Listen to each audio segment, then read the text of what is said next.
Marwadi university మంచి భవిష్యత్తు కోసం తెలుగు విద్యార్థులు ఇష్టపడే యూనివర్సిటీ. కాల్ 9059052378 9059052379. నమస్తే, వెల్కమ్ టు ఐ డ్రీమ్. నేను మీ ఝాన్సీ. అయితే బీపీ గురించి ఈరోజు డిస్కస్ చేసుకుందాం. జనరల్గా ఎవరైనా కోపంగా మాట్లాడినప్పుడు కానీ ఏదైనా కోపంగా మాట్లాడినా ఎక్కువసార్లు కోపడుతున్నా ఏంటి నీకు బీపీ ఏమైనా వచ్చిందని అంటూ ఉంటారు.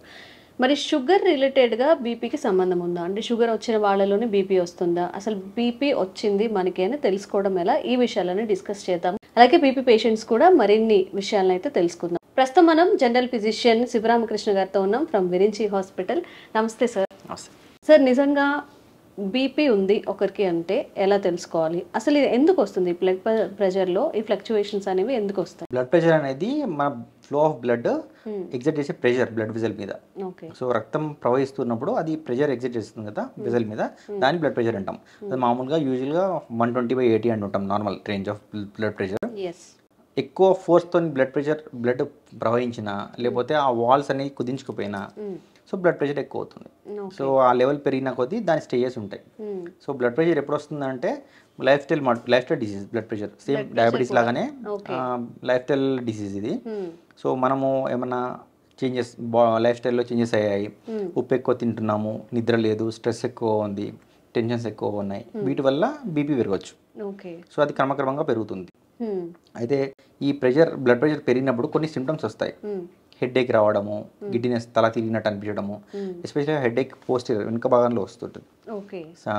సహజంగా అందరికీ హెడ్ఏక్ మామూలుగా ముందు ఫోర్ హెడ్ వస్తుంది కదా. ఈ బీపీ పెరిగినప్పుడు వచ్చే హెడ్ఏక్ యూజువల్గా వెనక సైడ్ ఉంటుంది, ఆక్సిపిటల్ అంటారు. వెనక నెక్ దగ్గర ఎక్కువ వస్తుంది నొప్పి. ఇది రావచ్చు, గిడ్డినెస్ రావచ్చు, కొంతమంది ఫెయింట్ అయిపోవచ్చు. సడన్గా నార్మల్ ఉన్న బీపీ సడన్గా చాలా 200s వెళ్ళింది అనుకోండి, చిన్న చిన్న రక్తనాళాలు ఉంటాయి బ్రెయిన్లో, అవి చిట్లిపోయి పారాలసిస్ అటాక్ కూడా వచ్చేస్తుంది.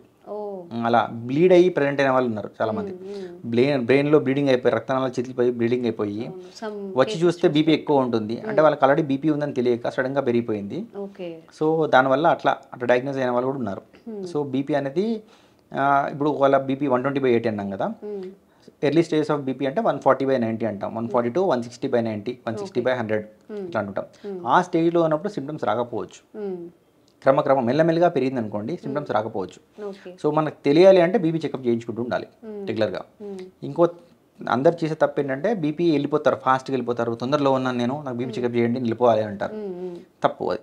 అలా ఫాస్ట్గా వెళ్ళి టెన్షన్లో చెక్ చేయించుకుంటే ఖచ్చితంగా ఎక్కువ వస్తుంది, రాదు. ఎప్పుడు బీపీ చెక్ చేయించుకోవాలన్నా కానీ ఎక్కడికి వెళ్ళినా కానీ ఒక 5 to 10 minutes రిలాక్స్ అవ్వాలి, పీస్ఫుల్గా. ఫిజికల్ యాక్టివిటీ ఏం చేయకుండా, టీ కాఫీ తాగకుండా. టీ కాఫీ వాడితే ట్రాన్సియెంట్ టెంపరీగా బీపీ కొంచెం పెరుగుతుంది.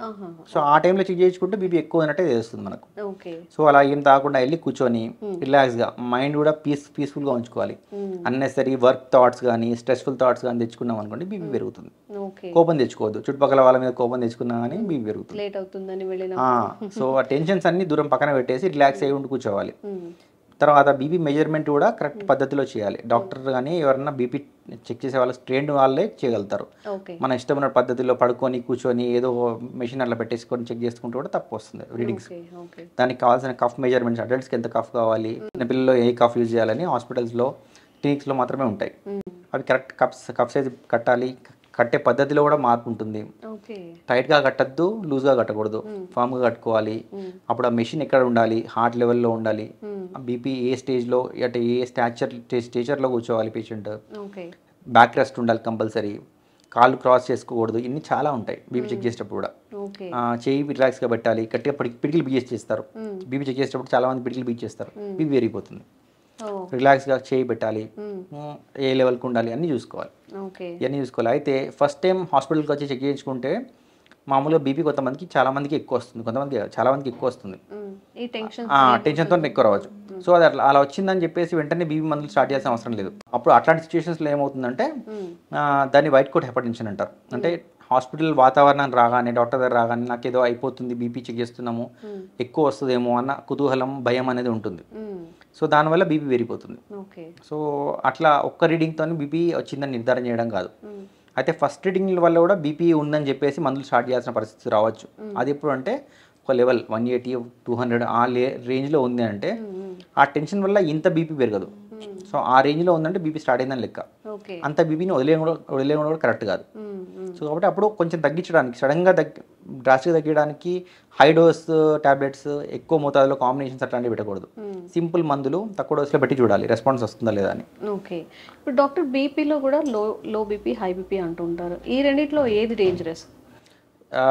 Anything can be dangerous. రెండు dangerous. So low BP actually ఇంకా మోర్ డేంజరస్ చెప్పాలంటే. లో బీపీ సడన్గా లో అయిపోయింది అనుకోండి, కళ్ళు తిరిగి పడిపోతారు. మీరు డ్రైవ్ చేస్తున్నారు, లేకపోతే బట్టి నడుచుకుంటున్నారు, రోడ్ మీద నడుచుకుంటూ వెళ్తున్నారు, బీపీ సడన్గా లో అయిపోతే కళ్ళు తిరుగుతాయి, కింద పడిపోతారు. సో అలా మీకు గిట్టినెస్ అనిపిస్తుంది అంటే వెంటనే you have to make sure మాకు దెబ్బ తెలకూడదని కూర్చోవాలి. ఎక్కడన్నా కూర్చోవాలి. పడుకునే ప్లేస్ అంటే ఇట్లా ఒరిగే ప్లేస్ ఉంది అని అంటే లై డౌన్. బాడీ ఫ్లాట్గా ఉండే ప్లేస్ అట్లా ఉంది అంటే లై డౌన్. ఒక 2 minutes అట్లా ఉంటే రెస్ట్ తీసుకుంటే అప్పుడు బీపీ తక్కువ అయినా కానీ కొంచెం రికవర్ అయ్యేంత వరకు అప్పుడు లేచి కూర్చోవాలి. మళ్ళీ దగ్గరలో ఏమైనా వాటర్ ఉంటే తెప్పించుకొని తాగాలి. వాటర్ కాకుండా ఇంకా ఓఆర్ఎస్ కానీ లేకపోతే ఏదైనా జ్యూస్ కానీ, చిటికెడంత ఉప్పు పంచదార కలిపి తాగిన వాటర్ ఇంకా ఎక్కువ పనిచేస్తుంది బీపీ తక్కువ అయితే. ఇది బీపీ తక్కువ అయింది అప్పుడు బీపీ చెక్ చేసుకుంటే మనకు లో ఉందనుకోండి, అదే రీజన్. అంటే ఎక్కువ ఏది తీసుకోవాలి ఇంటేక్? షుగరా లేకపోతే సాల్ట్స్ తీసుకోవాలి? అంటే సాల్ట్ యాక్చువల్లీ చెప్పాలంటే ఈ salt and sugar both actors అంటే కాంబినేషన్లో మంచిగా అబ్జర్ప్షన్ ఉంటుంది అన్నట్టు. సో అంటే గ్లూకోజ్ తక్కువ అయినప్పుడు షుగర్తో పాటు సాల్ట్ కలుపుతాము. సాల్ట్ మామూలుగా కూడా కలిపి చేయొచ్చు, కానీ ఉప్పు నీళ్ళు తాగం కదా మనం, మామూలుగా టేస్టీ ఉండదు కదా, ఉప్పుతో కూడా కొంచెం పంచదార కలుపుతాం అన్నట్టు. కలిపిస్తే తొందరగా అబ్జర్ప్షన్ అవుతుంది. లో బీపీకి లో బీపీకి సాల్ట్ వాటర్ ఇంపార్టెంట్, కానీ సాల్ట్తో పాటు కొంచెం పంచదార వేస్తే టేస్టీ ఉంటుంది కాబట్టి తాగడానికి ఈజీ ఉంటుంది. అదే హై బీపీ ఉన్నప్పుడు సాల్ట్ ఇవ్వకూడదు కదా? హై బీపీ ఉంటే సాల్ట్ ఇస్తే ఇంక ఎక్కువ అయిపోతుంది కదా. ఓకే. సో హై బీపీ ఉన్నప్పుడు యూలో గిడ్డినెస్ వస్తుంది, తలనొప్పి వస్తుంది, సరే కళ్ళు తిరిగి పడిపోవడాలు అట్లాంటివి తక్కువ.